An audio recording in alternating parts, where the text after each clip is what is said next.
Right. Hi, team, and welcome back to another episode of Toe the Line. We have got a very special guest on today. You guys have requested him a lot, so I'm very excited that I can get him on.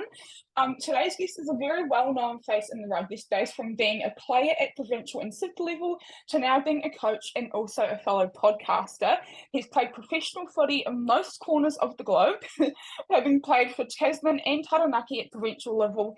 He played 54 games for the Hurricanes, and also having done stints in Japan and Europe. His experience on the field doesn't stop there though. After retiring from rugby in 2020, he seamlessly slipped into his coaching role with the Tasman NACO before he started his role as assistant coach with the Crusaders at the start of the 2023 season. And if all of that wasn't enough, he's also the host of the very successful podcast, What a Lad. Today's guest is James Marshall. James, welcome to Toe the Line. Geez, Taylor, that is a very impressive intro. That's a long one. You really went for it there. It was impressive Well, stuff. I was going to cut down on it, but I was like, no, got to give James his flowers because you've had a very successful career, and I feel like you're only just really getting started. So I'm very excited to be talking to you today. Thanks. No, thanks for having me on. I enjoy your work, so it's awesome. How do you feel when you hear people talk about stuff that you've achieved? Because I know from my athlete background, whenever I get into bed, I get so awkward. I just sit there and can you just say it really quickly so I don't have to hear it? Yeah, it's sort of. I think it's still quite humbling to hear all that because, Yeah. you obviously don't think about it very often. I don't consider myself every day as a ex-professional rugby player. I'm just a dad and someone who's coaching for a living. So when you hear it all like that, it's pretty humbling, and it does make you reflect on some of the cool times that you've had. Yeah, for sure.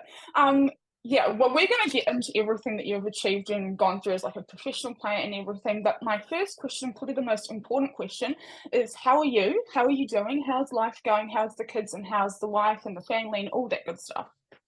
Yeah, I'm a really good space at the moment. Obviously, pre-season's about to ramp up, so we're just starting to get into that sort of work now. But I've had an Yeah. awesome off season. Probably Mm-hmm. the first time I've had a real decent break from the game, Yeah. where I've just been able to just sit back and watch, do a little bit of work here and there, but spend a lot of time with the family, a lot of time with the kids, Mm-hmm. which you don't get when you're in the washing machine cycle of a Yeah, for of a sure. season where you just constantly got things on. So, yeah, I've really enjoyed it, given me an opportunity to do a bit more podcasting as well, which is another passion of mine. So, no, I'm enjoying it.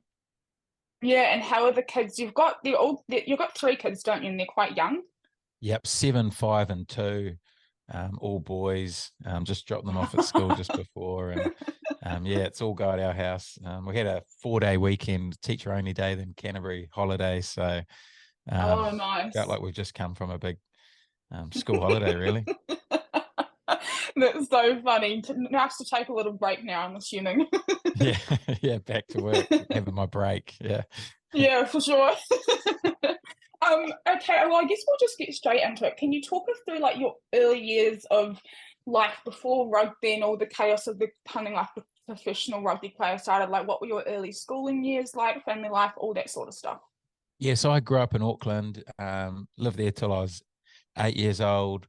At that time, I was playing soccer, Hmm. and then moved down to Nelson. The whole family moved down to Nelson, and all Yeah. my friends were playing rugby down there. So I decided to make the switch. I always loved rugby, but Hmm. I wasn't too keen on the contact side as a little fella. So even when I gave it the first switch, I wasn't that good. And to be fair, I wasn't very good at rugby the whole way through. It wasn't until later on in my college years where I really decided to knuckle down and try and give it a crack, because it Mm. was a dream of mine to sort of make a living out of rugby. So Hmm. whatever way that was, I was studying sports science and stuff out of school just because I wasn't sure I'd be able to make it as a player. So I always wanted to be in rugby environments, whether that was, I don't know, personal train or just being in the group. So Yeah, for sure. um, yeah, and then things started to happen pretty quickly once I left school, made academies and trialed for age grade stuff, New Zealand. So I knew I was pretty close, and then 2 years out of school, I made Tasman, and I was on my journey. Yeah, cool. And Can you talk about kind of those like early years, like moving from Auckland down to Nelson? What was that like? You know, I've moved around the country quite a bit, especially when I was younger, and I know it can be a bit, anxiety ridden. Did you kind of experience all that, or were you quite young when you moved? So I was 8 years old, but I obviously remember the first day at school. That was probably the Yeah. most nerve-wracking one for me. But I did have my Mm, brother there and sister there as well, so yeah. it wasn't too bad.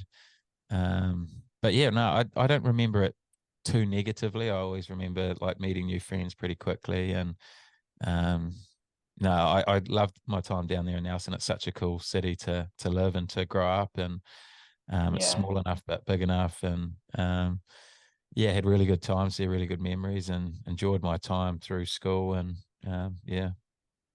Yeah, nice. I did the complete opposite to you. So I was born and raised in Christchurch and then moved up the country to like Kapiti Coast and Tauranga then Auckland. And I know coming from like smaller cities going into Auckland, it was like a pretty big culture shock. How was it moving from Auckland, like the biggest city in New Zealand, down to Nelson, which is quite small compared to like most other major cities? Yeah, to be fair, like we were so young that we didn't really venture too much past our little main street down to the rugby Yeah. field and then back. So, like we would drive around or go to like Warriors games or things, events like that. But Hmm. we were never really exploring. Like we only knew what we knew that was Yeah. around us. So, it wasn't too big of a shock for us at that age. We just sort of, as long as we had a park and a ball, we were pretty happy. Yeah, nice. Um, so around what age did you kind of start, I guess, feeling, you mentioned that you kind of switched from soccer to rugby at a younger age. When did you start kind of realizing that you could take being a professional rugby player to like the next level and you could like really chase it as a dream? Um, I don't think that was till later. Like my dream, I always dreamed of it from those Yeah. real young ages, but Hmm. realistically, didn't really become an option till probably after school for me. There was a Yeah. moment where I missed out on the Nelson College under 16 A team, Hmm. and I'd been telling people I wanted to be a professional rugby player, so it was pretty embarrassing that someone who thinks they're going to play professional rugby couldn't even make the A team for their school. So that was a real moment for me where I realized that, man, I need to give this a really decent crack if I want to try and genuinely make this a career. So yeah, I didn't get I remember sacrificing my Christmas present and birthday present to get a gym membership that year. Yeah. Went to the gym, and because I was so small, I was skinny, and coaches would always just say you're too small, you're not strong enough. So I knew that was the Oh big thing that no. I had to work on to get into teams or start making teams. So Hmm. that was the first thing I tried to do, was get strong and get bigger. And yeah, I realized that once that was all started happening, that I was starting to make the teams, and things started to progress pretty quickly from there once I'd really knuckled down. Yeah, for sure. Did you have any like kind of people in your life, influential kind of role models that really helped you and like made you like believe in yourself that you could get there? Because I think it's one thing to like believe in yourself and believe that you can do it and know what you want to do and achieve. But I think sometimes having people outside of yourself also believe in you is also helpful. Did you have any people like those in like your early years? Yeah, obviously my parents were really supportive all the way through. Hmm. Always were egging me on and happy to help me get to trainings, and especially my mum would always just drop me off at gyms when I couldn't drive, or trainings, etc. I had my Yeah. brother who was um, I was constantly playing in the backyard with him, so we would go pretty hard against each other growing up. And my sister was really supportive as well. And then out of school, Andrew Goodman sort of took me under his wing, who was trying to make Tasman at this time. He was a teacher at Nelson College, and Yeah. we were at the same club, so we had a really good relationship. And he gave me a lot of confidence that I would be good enough if I worked hard enough. And it jumped in with all of his sessions, and yeah, he was massive for me in the early years, and even now, like Yeah. he's a coach and he's helped me a lot throughout my rugby playing and coaching career. So he's been a massive role model for me. Yeah, for sure. So you mentioned you didn't kind of make those, under 16 A teams or anything. Did you play any first 15 rugby while you were at school? Yeah, so the following year after I'd done my big gym off-season program, I did end up making the first 15 at year 12. So, Yeah. which was a little bit of a bolter. No one really would have expected me to make it that year since I hadn't made the rep team the year before. And then the following year, just the growth of my game, ended up being captain. So it all, like I said, it all happened pretty fast once I decided to really knuckle down. Yeah, for sure. And then, so you're out of school. You mentioned I read somewhere you went straight from school to Tasman. Is that true, or was there like a little bit of a gap in between school and Tasman?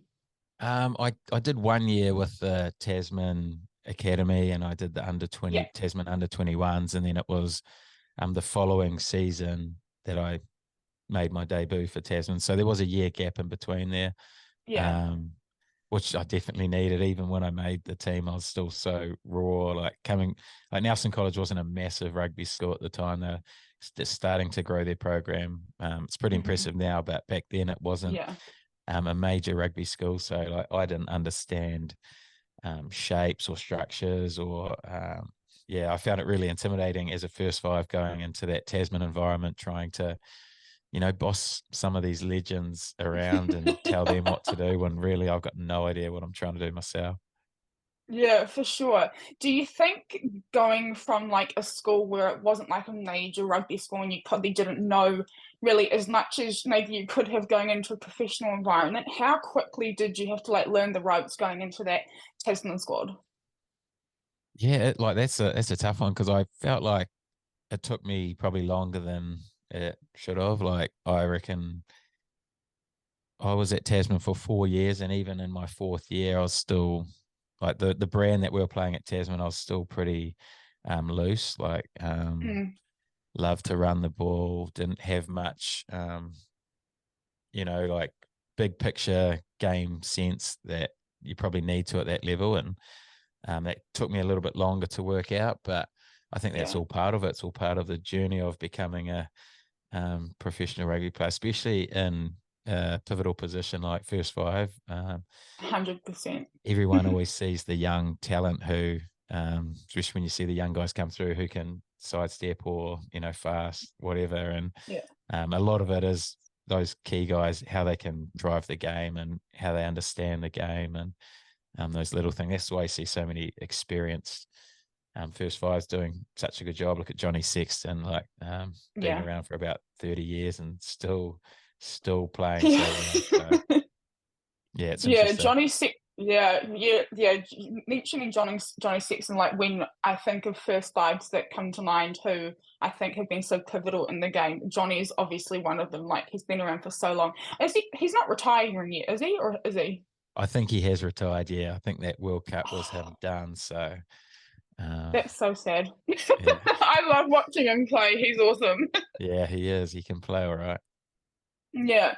You also headed overseas very early on in your career for about 6 months at the age of 20. You went over to Italy. What kind of sparked that decision for you, and what was that experience like? Yeah, so I missed out on Super Rugby, so an opportunity popped up in Italy. So for me, it Hmm. was a no-brainer. Like it was either stay and play club rugby or have an experience over in Italy. I was still Hmm. living at home. I hadn't really traveled, so this was a real awesome opportunity for me. I just met my girlfriend at the time, now wife, but we were Yeah. only together for a couple of months, and I just said, "Would you be keen to come to Italy and for 6 months and let's live Yeah. over there and see what happens?" And yeah, it was such an awesome experience. Real eye opener, obviously. All the things in Italian life, like obviously just the things like going to the supermarket and not being able to read what you're eating, and the language barrier, driving on the other side of the road, learning to drive a manual for the first time. All these things Oh for my me God. was just like yeah, real. I had to grow up fast over there, but Yeah. I got such good memories over there, and enjoyed the rugby, playing against some of the best teams and players in the world. And yeah, coming back, I felt like I learnt a lot from that experience. Yeah. How do you think? playing over Italy, especially at the age of 20? Like that's super young to go overseas. How do you think that impacted your game, playing over in Italy and then coming back to New Zealand? Well, I think I learned a different style. Hmm. Like I mentioned before, I was very run focused. Like I learned that there's different ways to play the game. Italy weren't too kick heavy like some of the teams would play against, but like the Italians still had a bit of razzle. But yeah, I think the biggest thing for me being over there was just growing up as a person off the field, probably getting that whole life balance sorted and understanding what I was trying to do or who I was trying to be. So yeah, it was a real cool experience, and like I'd recommend it to anyone to have an early experience, short term, and Yeah.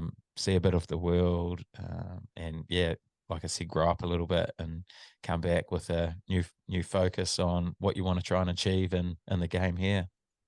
Yeah, for sure. So you come back from Italy and you did another 3 years with Tasman. How much do you think you changed as a player, especially coming back from Italy? How much do you think you changed as a player, I guess, like developmentally in those 3 years? Yeah, like probably not as much as I should have. I still wasn't making super teams in those 3 years, so um, I still think a lot of it was that game driving stuff. Obviously, I was playing. I had my brother outside me, so I had some awesome. I have some awesome memories from those times, like playing with my brother Yeah. and a lot of my good mates that I went to school with or played club rugby with. Some Hmm. really good memories there, but yeah, obviously it took me a while to crack into Super. It wasn't until the end of that Tasman year where I finally got an opportunity to go up to the Yeah. Hurricanes, and that was in at the same time I had to move up to Taranaki as well. So that was the move for me to try and progress my career. And yeah, once I got to the Canes, it was an awesome experience up there. Yeah, I want to touch on like the timeline a little bit because you've mentioned it quite a bit, and I always find it quite fascinating because, especially in New Zealand, it's a small country, especially with the NPC teams, we can see them quite close up and we can see their careers from quite a young age. And I always find it quite fascinating when people bring up timelines and they say, "Oh, you're in an NPC team and you should have like a breakout season and all this sort of stuff, and then it should go like NPC, like club NPC." Super and all that sort of stuff, and like there's a very clear timeline. Do you think sometimes that can be a bit of a hindrance to players because there is sort of like this unspoken pressure that once you get to NPC level, you should really be going for Super Rugby teams? Because I feel like, you've talked about it quite a bit, and I just find it quite fascinating. Yeah, I think massively. Like because you're comparing yourself all the time as well. I think that's something as a player um, coming through the ranks. Try not to compare yourself to guys in Yeah. a similar age or position, because you're always gonna. It's not going to do you any good, to be honest. You're always going to Mm, be disappointed because you'll see someone who's probably doing better than you, or who's ahead of you, and you're wondering why it's not you, and you can get in that downhill spiral. But it's a hard thing not to do. You come through the age mm, grades with some of these guys. They're all playing Super Rugby. They had been for sort of like I remember Dan Kirkpatrick for me, who made the New Zealand 20s. He'd probably done 4 or 5 years of Super Rugby before I even got a crack. Whether that was right or wrong, like he was an unreal player, but um, he obviously had to go overseas a little bit earlier, so I managed to. mm. It was just the different timings, like he had Yeah. his Super Rugby experience at the start from about 19 to 24, and then I was probably coming in around 24 and had it till 29 or whatever I went to. So everyone's journey is different. That's the thing I've loved from hearing on my podcast. Everyone's got their different journey, so Yeah. just enjoy 100%. your one, embrace your pathway, and yeah, keep striving to make the teams, but don't put pressure on yourself to make it happen super fast, or because it Yeah. is one person's opinion. It's a coach's opinion, and I see that now being in the coach's room. It's genuinely 100%. just my opinion on a Yeah. few things that make or break some of these guys' careers, and that's hard when you know that to sort of understand how much of a decision some of these selections are. So but that's the reality of it. Everyone can't play, and you got to just choose who you think's the best person. Yeah, and it's always interesting because at the end of the day, rugby is a team sport, obviously, and you could be the best player in like a lot of people's opinions in a certain position, but depending on what kind of the whole kind of bigger picture is for the team, you might not be right in that sort of circumstance, and you could get to these bigger levels. And I've talked to a couple of people where they've been really great through club level and NPC level, and then they get to Super Rugby level, and it's just really, like you said, it just comes down to like the coach's decision that it's not the way the team is wanting to go, and they just don't fit into that starting 15 or starting 23. So yeah, I can't imagine how hard that must be to like have those sort of like players careers in your hands, and it's just at the end of the day they could be like one of the best players, but it's just not what the team is looking for at that kind of current moment. Yeah, and that's the hard thing when you have to have those conversations with those players. And for me, it's just trying to be as honest as possible, Yeah. and just tell them how it is. But sometimes those conversations hurt because, like you say, there's such small margins between some Mm. players, like really hard to compare. So yeah, sometimes it's just going on gut or who you think potentially is going to have a bigger career. So and you're not always going to get those right either. So yeah, if anyone does miss out on teams, so it's so important to just keep backing yourself, stay positive, Yeah. and your time will come eventually if you keep working hard. 100%. And I also think it's got a lot to do with like the team environment as well, not just the rugby. You see it in motorsport as well. Like I'm a big motorsport junkie, and you look at some drivers in Formula One or supercars and whatever, and they can do really well in one team. Like Daniel Ricciardo, for example, I thought he did really well at Red Bull, and then he went to Renault and then McLaren, and he didn't do so well. And it's kind of like the same thing with like some players. Yeah, I always find that so interesting when different players go to different teams and then they do so well compared to being in other teams.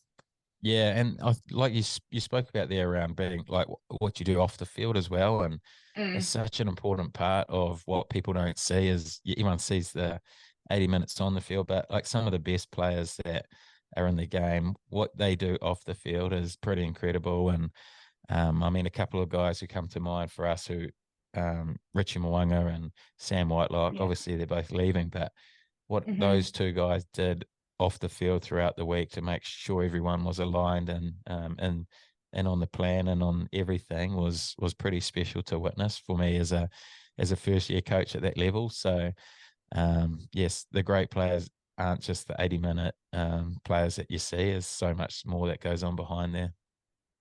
Yeah, and there's this one little, it's not really a quote, it's just really a saying that I've, through like all the athletes that I've met, it's, like good people, good athletes, in my opinion. And you weren't there because you've only just started with the Crusaders, but I actually came down to the Crusaders HQ. It was pre-season end of 2018, so going into the 2019 season, and I came down to share my story with the pre-season squad, and I was able to do a beach session with them, which I wouldn't recommend. I had a near cardiac arrest when we did that beach session.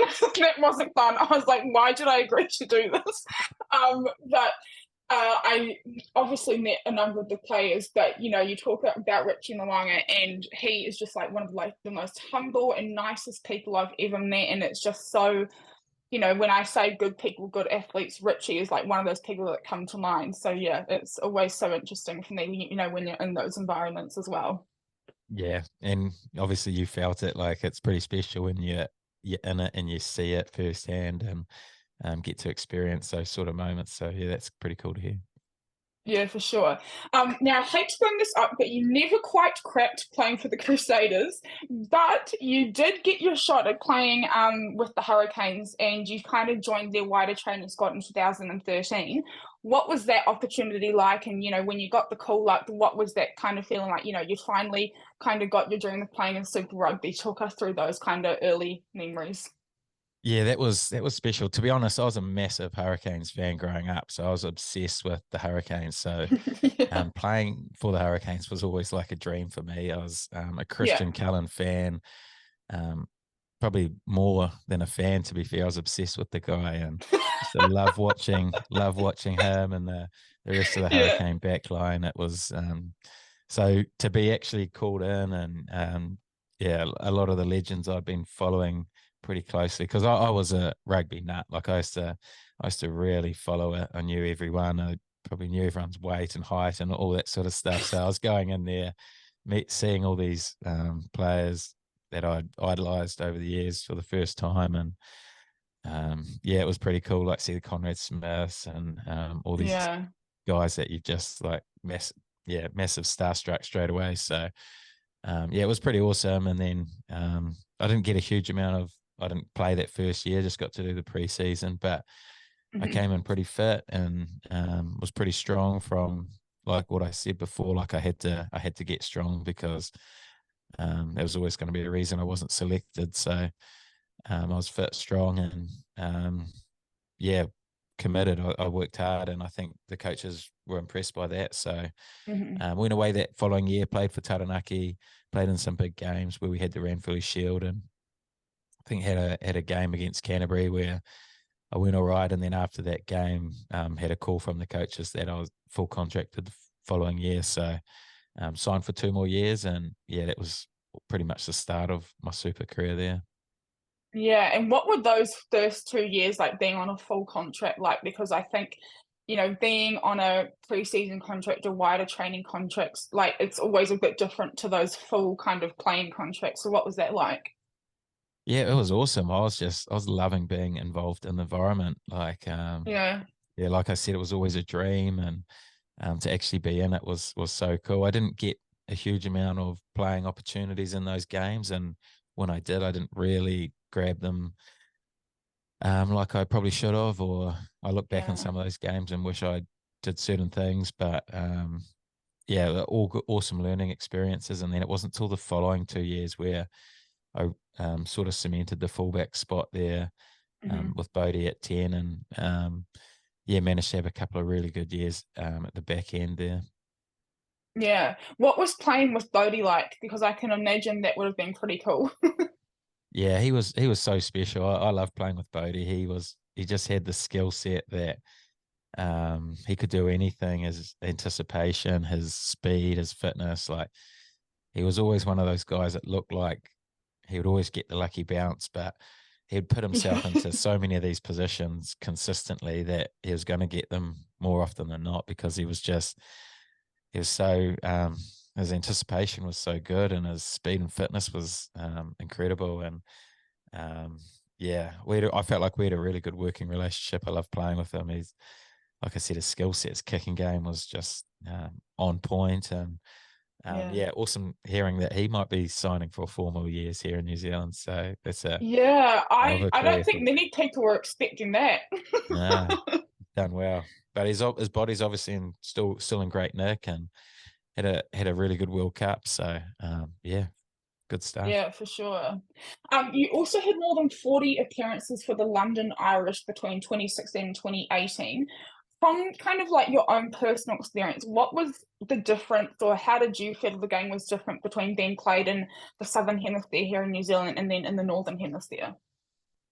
Yeah, that was probably the biggest learning for me. Like I'd come from the Hurricanes where we just won the comp, and I felt like I sort of knew the best style to play rugby. Well, in my head, I did. So Yeah. going over there and having to completely change the style that I was playing, and a real kick heavy set piece, rolling maul type styled game, I found really frustrating. And I'd, of, I'd often see space and wouldn't have other people on the same wavelength. So I found it really Mm, frustrating and felt like I struggled over there for a majority of it, basically because probably took me too long to buy into how they wanted to play, and how they yeah. wanted to play didn't really suit my style. I was never a really great kicker of the ball, or yeah, just the yeah, I never really enjoyed that style of play. So um, yeah, I had my teething problems over there, but I learned so much around the different styles and how playing in a different way can be effective. And I definitely helped my coaching career. And I met a lot of awesome people over there. It was awesome to Yeah. experience. But yeah, I'd say that I definitely didn't reach my playing ability that I would have liked to have coming back from London. Yeah. Yeah, would you say that it kind of maybe came down to being able to adapt or kind of not being able to yeah, like you said, the style just didn't really suit you. Do you think it really came down to adapting, or what kind do you think that main kind of niggle was for you? Yeah, in hindsight, if I was going over again, I'd try and buy just straight into their system, not Hmm. try and change too much. Even though I thought I was helping, it probably wasn't helping. And yeah, and just sort of adapt and try and be the best sort of English fly half that I could be over there instead of trying to bring my, I guess, Kiwi mentality and try and change the game, which was never really going to work. Yeah, for sure. You came back to New Zealand and played for a couple more years before retiring in 2020. Looking back on it now and like having the benefit of hindsight, how do you think you changed as a player over the years through, coming out of school and playing those first 3 years for Tasman all the way through to like your last kind of games for the Hurricanes? I think the thing for me was that I understood the game really well at this point. I guess the hard part Hmm. for me was my body had pretty much given up on me. Like I was really Yeah, struggling with my left hip at this point. So yeah, it was a real, it was a real tough one where I felt like I really had a lot that I could offer on the field. And when I was out on the field, I felt like I was probably more of a coach than a player. Just my communication and things like that were a real strength, but um, I just couldn't do what I used to be able to do with the ball hmm in hand or anything like that. I was struggling real bad on my hips, so that was really tough to go through. I felt because you want to play, you don't want to have to end it all, but and you think you can add still something, but it's just such a grind to get through the week to the game, and it's a real vicious cycle. So oh yeah, I don't probably have the best memories of those last 2 years just because I was in so much pain and yeah, yeah, I was starting to get over rugby. I felt like it was becoming a real job. Whereas in those earlier years, I was loving turning up to work. It wasn't a job for me. It yeah. was a Hmm. dream. And then towards that back end, it was definitely a job. Like I was, yeah. If I could have, I would have not turned up, But in those early years, Yeah, like for I would sure. have done it for free. So Yeah, yeah, I guess that was the struggle. Like, what would I choose? I think having the understanding of the game is. I would have loved to have played a few seasons with having both, like still my young body, but my old head. So yeah. yeah, who knows what would have happened if I could have done that. Yeah, for sure. I don't often hear a lot of, players talking about it, but I think it's really important that you are. What kind of, how, I guess, frustrating was it to know that mentally you still wanted to play and like mentally you're probably at your peak, like, you were performing well, you understood the game and all that, but for your body not to be on the same wavelength, how frustrating was that? Yeah, it's super frustrating because you want to do what you Yeah, can to get right, and you spend hours. I was spending hours trying to roll my hip every morning and yeah, between every session just to be okay to get through the training, and then you'd finish and you'd be instantly sore. You'd go get your acupuncture or dry needling, and trying to do everything to just survive the week. And it was a fair bit yeah, of admin. You're starting to rely on like anti-inflammatories and things like that to get through. yeah, And yeah, it's just a cycle where you like wish that your bodies can just sort of come right, but deep down yeah. you know it's probably not going to. Yeah, and there's only so much anti-flame you can use until it's like, we've got to stop." Yeah, yeah, yeah, You almost get like used to that smell as well. Like anti-flame is a very specific smell. I know it all too well, so I'm definitely with you on that one.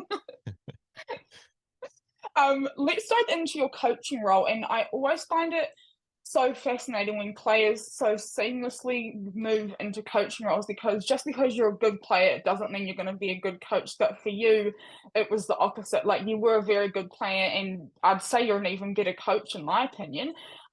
You pretty much went from player to coach without any real rest in between. What was that like, and what were those early kind of seasons with Tasman like in a coaching position rather than a playing position? yeah. It was a really quick transition. And I did say like Did you get any rest in between? No, I literally went from having my hip surgery because COVID hit. So Yeah. I had my hip surgery, and then post the COVID break when we came back, Carlos Spencer had left the Hurricanes.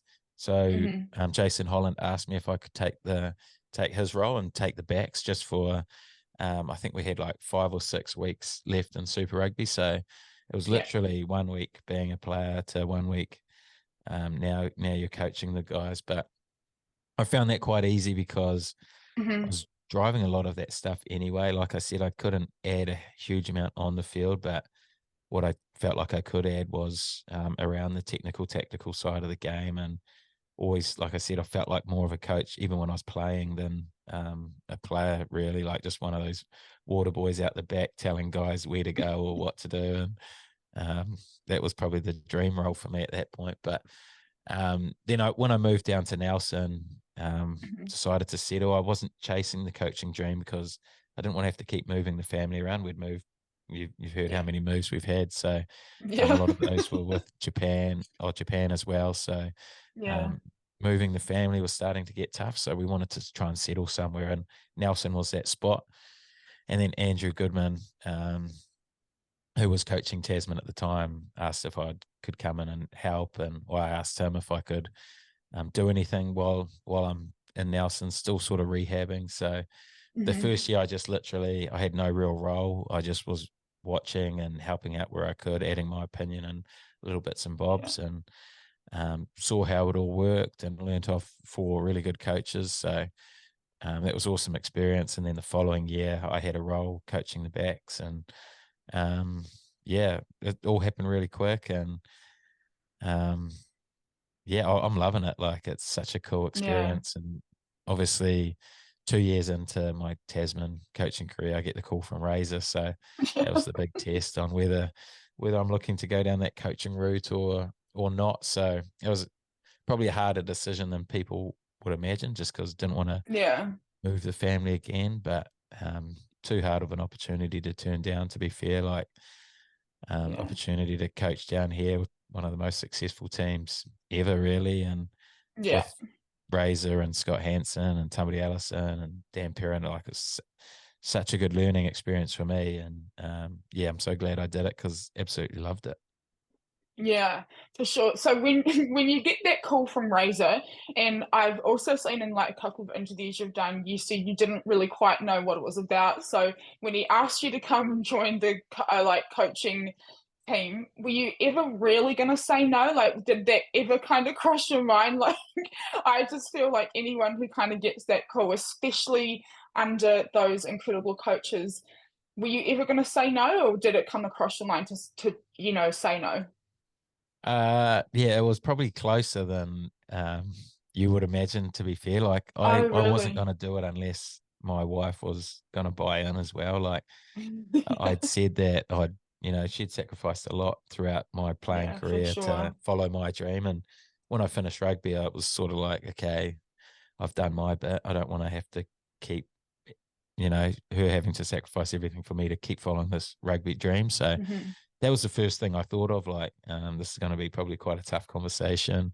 But I did say to her, I won't do it unless you fully commit to it, and we're all in it together. So yeah, had that conversation, and after a few deep conversations, we got to the point where it was probably a no brainer that we have to do that. And yeah, we did the big move. We sold up in Marpur, which is a beautiful spot where we're all pretty happy and settled, and moved down Mhm. to Christchurch, and we've been here for a year now. So yeah, getting more and more settled every week, and yeah, I'm enjoying it. Yeah.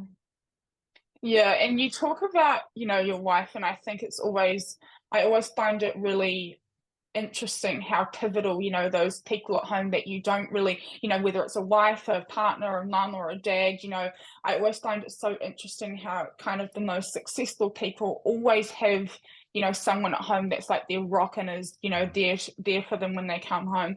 How, pivotal has your wife been in your, playing career and coaching career? Yeah, well, she's been massive. Like she's just had to Yeah. follow me around, look after the kids, which is like you find out pretty quick. It's not an easy job looking after 3 kids, especially when you're moving around and they're unsettled, etc. So Yeah, it is a fascinating part of a rugby player's journey. I had Kayla Aki on my podcast, which will be out next week, but it Yeah. was fascinating hearing her go from, being the star herself to then having to be that supportive mum and wife for Peter. So there's a lot to it. Yeah. It's not easy Not for these easy. Yeah. these yeah these wives or partners to have to move to a new location, especially when you can't speak the language and try and get by with a normal life with no support. And yeah, it can be tough at times. Yeah, yeah, definitely for sure. How has kind of your experience been in this like first season with the Crusaders? Have you like what have you learnt? How has it been? Have you found that, the boys have been really receptive to your sort of coaching style and all that sort of stuff? Yeah, I felt like it went relatively good. I realized how much I've got to learn. Like I'm still so raw as a coach, like learning the coaching art and how to get information across to these guys the best way. Mm, Is a constant learning for me. Like I feel like I've got the knowledge, but I've worked out pretty quickly that just telling them's not the way to do it. So trying to yeah, get them to buy into, or trying to, I guess, guide their ideas into a sort of mutual decision and come up with plans together and making sure that they're really yeah, they've really bought into what we're trying to run. I think that's really crucial for me. So um, obviously the first year went well. Like got another championship, which was a great relief or a great achievement. Going up there to Waikato Stadium and playing the Chiefs, who were on fire all season, and oh, then I know. Yeah. managing to get the job done up there was pretty special. And yeah, hearing the boys all speak after, especially the ones who were leaving, what it meant for Yeah. them to be Crusaders was all pretty powerful. So I learned so much that first year, and looking forward to this season. Yeah, for sure. I mentioned to you earlier on that I was lucky enough to come down at the end of 2018 and kind of share my story with the squad and everything. And I've always watched rugby. My dad was a Canterbury referee when we lived down there and all that sort of stuff. And so rugby has always been a part of my life. And obviously the Crusaders had such like a massive, they're like probably one of the most successful clubs like globally in history. I'd be pretty confident in saying. But when I was in that environment and I wasn't as hands-on in rugby as I am now. I guess that even kind of being in that environment back then, I seeing it firsthand and being in that environment myself and experiencing it for myself, it really like solidified the like why they are so good and why the Crusaders like have so many championship wins and all that sort of stuff. I'm kind of wondering, now that you've been in that environment for a year, have you also had that same experience of like kind of realizing why the Crusaders are so good? Yeah, you notice it pretty quick when you turn up, like the extra effort that everyone makes to make you feel Mm. welcome. Excuse me. No, you're right. And um, yeah, like the little efforts that everyone does, like it's easy to talk about, but when you're in it, you feel it. And Yeah. I think that's probably the biggest thing that you notice. And I don't know how they've done it, but it is pretty special when you're in it. Yeah, for sure. Going into the 2024 season, now that Razor isn't there anymore, do you think we're going to see a new style of the Crusaders, or do you think we're going to keep kind of, or do you think the team, sorry, I always say we, that's, You're a part of it. that's so bad. I need to stop doing that. But do you think kind of like the fans are going to see a new style of the Crusaders, or do you think you guys are just going to keep building on what Razor has so like successfully instilled in that team over the years?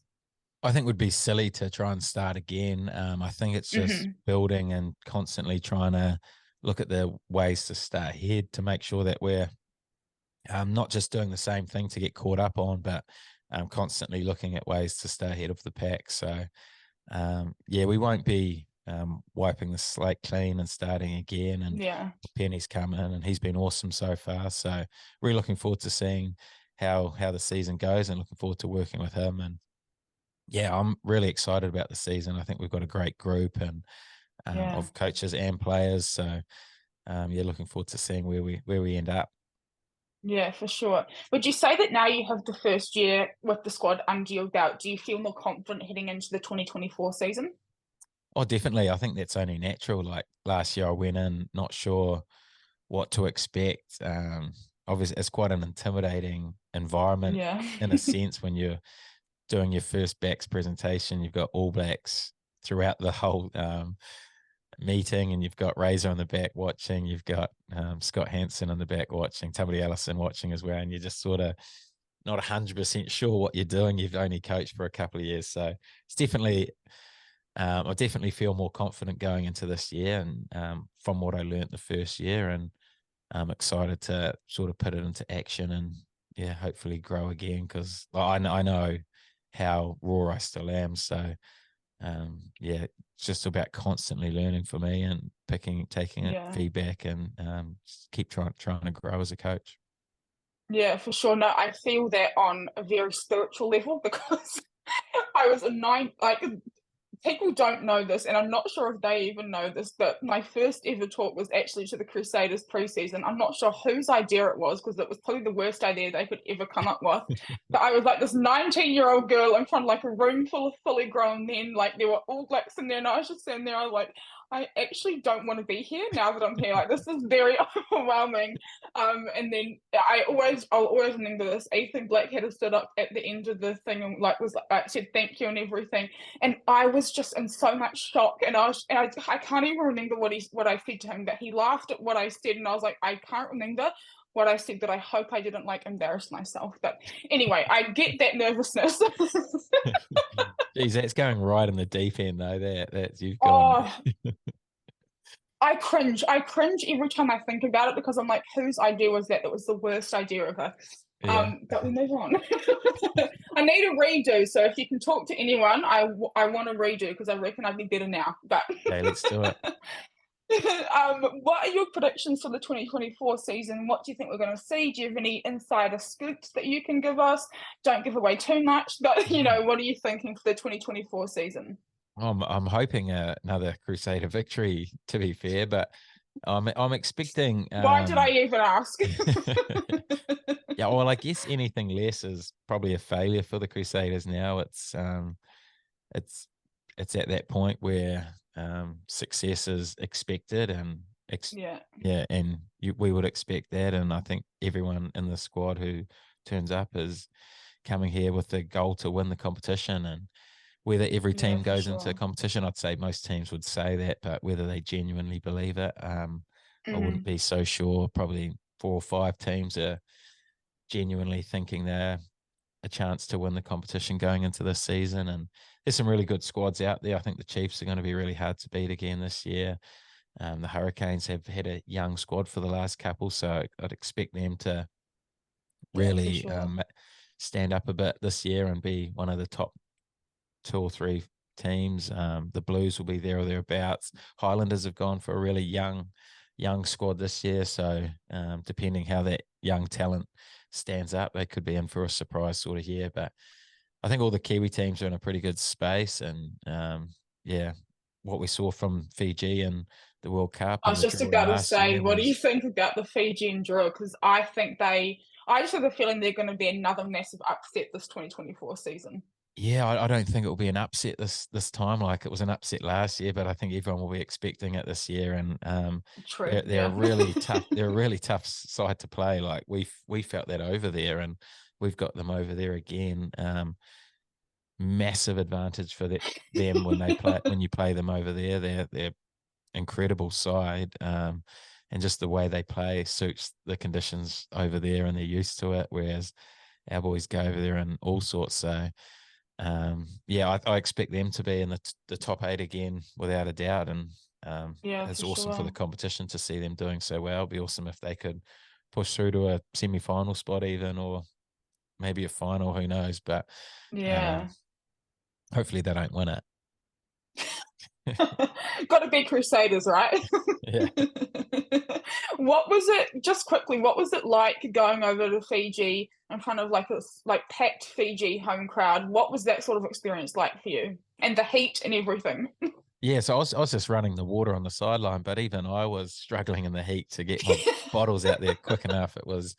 it was a unreal experience. Like just the different conditions, like the fields, like it's hard underneath, Yeah, so the ball's instantly slippery, even though it's a sunny day. Yeah, I don't think you subconsciously realize that the ball's super slippery until you catch it and usually drop it. And then the atmosphere from the crowds, like they love rugby, and it's pretty special to see like everyone how passionate they are when the bus turns up and things like yeah, that.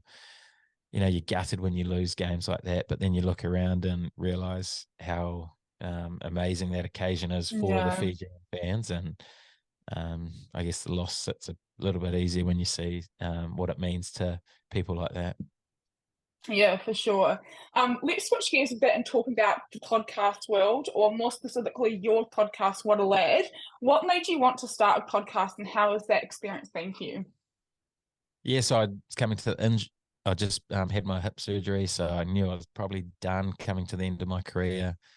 Wasn't convinced I was going to coach, so I was looking at other options to potentially do, and I was loving listening to podcasts and thought there's a real Yeah, space for podcasts and rugby. So yeah, I just wanted to, I guess, share an insight into what the guys were really like off the field. That was the objective of it at the start. Felt hmm, like they were always different people when you hear them on the TV or on the media, and was always disappointed that no one was really sharing their personality, because some of them are such good value and some have some great stories. So that was always a goal for me, and I didn't really have any plan other than just get through 7 episodes and see where I got. If I was enjoying it, I'd keep going. If I wasn't, I'd stop. So yeah, I'm still going 200 odd episodes now, and yeah, I'm loving it, and it's just slowly growing. But yeah, it's been really awesome getting the feedback on the episodes and seeing how much it helps people or things like that, yeah. or yeah, what they get out of it is always really cool to hear, and yeah, it keeps me going. Yeah, for sure. I think it's interesting you touched on how you were always so disappointed about how, I guess, mainstream media didn't really give players the opportunity to get their like personalities across. There's not really much time. They're on the field for 80 minutes and all that sort of stuff. And it's definitely been a recurring comment that I've got with kind of doing the content that I've been doing, just stupid little question videos with like players and all that sort of stuff. So yeah, I think it's really interesting that you've said that, because it's definitely been something that I've found as well, and people have been so receptive to all the different personalities.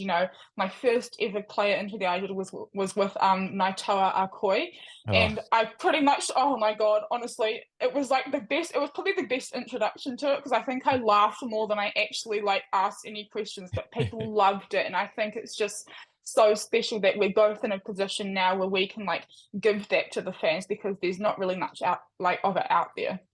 yeah, well, he's a good person to start with, isn't he? He's an absolute character. He loves it. He So also broke my microphone, so yeah, but I think that's it. And I think once you've got that trust, then players are happy to open up. I think that's the thing that the mainstream media struggle with is mm, as soon as you give them something, they will drag that headline and hmm, in a way that's probably not that fair. And then, yeah, yeah, as soon as that happens, yeah, you have to just not give them much. I even found that last year in coaching, like I felt like I was trying to give an insight into um, what our week's like, and then read the article and had a word from the boss around can't be giving yeah, that much information just because the way it hmm, read was terrible and made the yeah, Crusaders not look good. So I was like, man, that's disappointing that I'm just trying to give yeah, um, the public a insight into what a coaching week was like, and then it's just dragged across the media like it was. And yeah, just had to learn that it's not a podcast, and I can't just give them what I think is the best yeah. answer. I've got to really think about what I'm saying and be careful with how I word things. Yeah, for sure, definitely. How has it been like juggling the podcast and also being in a coaching position at the Crusaders? Have you found it difficult or tricky? I basically last season I tried to bank as many episodes before the season starts. So when I am coaching, I want it to be full You can just, coaching. yeah, You yeah, still get bit of downtime, especially when you're on away trips and your hotels and stuff. So there's still a chance to get a little bit of work done. But yeah, like I said, especially with the family as well, like when I'm in coaching, I want it to be fully coaching and family and then Yeah. podcasts. So I'm not sure. I Yeah. managed to get one episode out every 2 weeks last year in the season. Yeah. So I'm not sure if I'm going to be able to do that again this year. We'll see how I go, but there'd probably be a loose goal to start and yeah, take it from there. But in that off season, like at the time at the moment, one a week's awesome, and managed to catch up on a lot of guests that are on my list and try and get through them, because there's so many that it just keeps Yeah. growing too. That list is endless of Yeah. people who I would love to get on the podcast. So yeah. Yeah, for sure. Do you think there's been like a favorite moment of the podcast so far, or has it all been like pretty cool? Yeah, well, that's a quick question I get a lot. Is like, who's your favorite, or like, what's the best moment, things like that. I find it so hard because everyone is so unique and So everyone has different, such a yeah. unique story. And sometimes I'll feel like maybe that podcast wasn't the best one, and then I'll post it and I'll get heaps of messages from people saying best one Yeah. yet, and I was like, oh, okay, so they could obviously relate to that, and everyone relates to different Mm, episodes. So I think that's the beauty of it. Everyone having such a unique story. No story's better than anyone else's. It's just your story, and some people yeah. relate to different ones and um, moments like that. But I guess ones like Michael Fatialofa was one where it was really powerful for me. Like I played with him, and Hmm. then for him to go through what he went through, being paralyzed from the neck down, Yeah. was pretty powerful for me to Crazy. hear. And Yeah.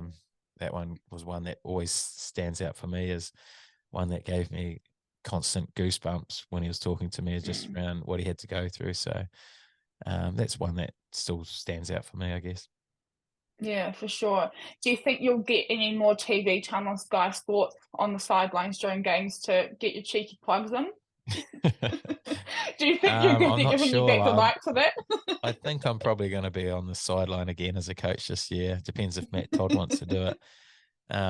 But yeah, I might have to do a few more plugs for Waddle Edwin in You've those got to. little 20 minute interviews, or whatever, 20-minute mark interviews. So yeah, Yeah. we'll see how we go. I actually had an idea. You could get people who are sitting like in the front rows of the stands. You could give them like some Water Lad flags or something, and that's also like very good like advertising, I reckon. Yeah, maybe I'll wear my hat and yeah, have some signs ready and just fully Maybe go. I'll be there with one flag with Total Line and the other flag with Water Lad, and I'll just be waving them both. Now we're talking, yeah. What's next for Waterlad? You know, you're going into the season. I'm guessing you've got some episodes banked. You've got some loose goals around what you want to do over the season. Where kind of in like a dream world would you see your podcast kind of going? Yeah, I've never really sat down and made real big goals around it. I've had a meeting with MediaWorks last week, so there could be Oh, something there cool. to sort of combine with them and sort of offload a bit of my work so that I can get the episodes out more regularly without having to do Yeah, all the admin. Because at the moment I am a one man band, and it's a um, lot, isn't it?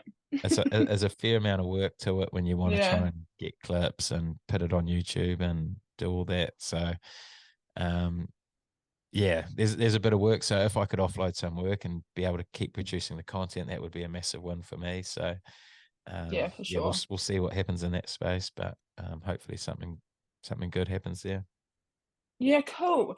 Now you did see that I put some, I asked the kind of people on Instagram to send in their questions. So I'll run through a couple of those and then we are pretty much done. But you've kind of already answered this, but the first one is favorite all-time gift on Waterlad. Yeah, I'll have to It's a hard one. same question, same answer as before. Like they're all Yeah, for very good, sure. but if I had to choose one, I'll go Michael Fatialofa, just for the powerful effect of it. Mhm, yeah, for sure. Thoughts on 2024 and onwards for the ABs. Yeah, I'm really excited where the All Blacks are going to go. I think I'm looking forward to that coaching group working together.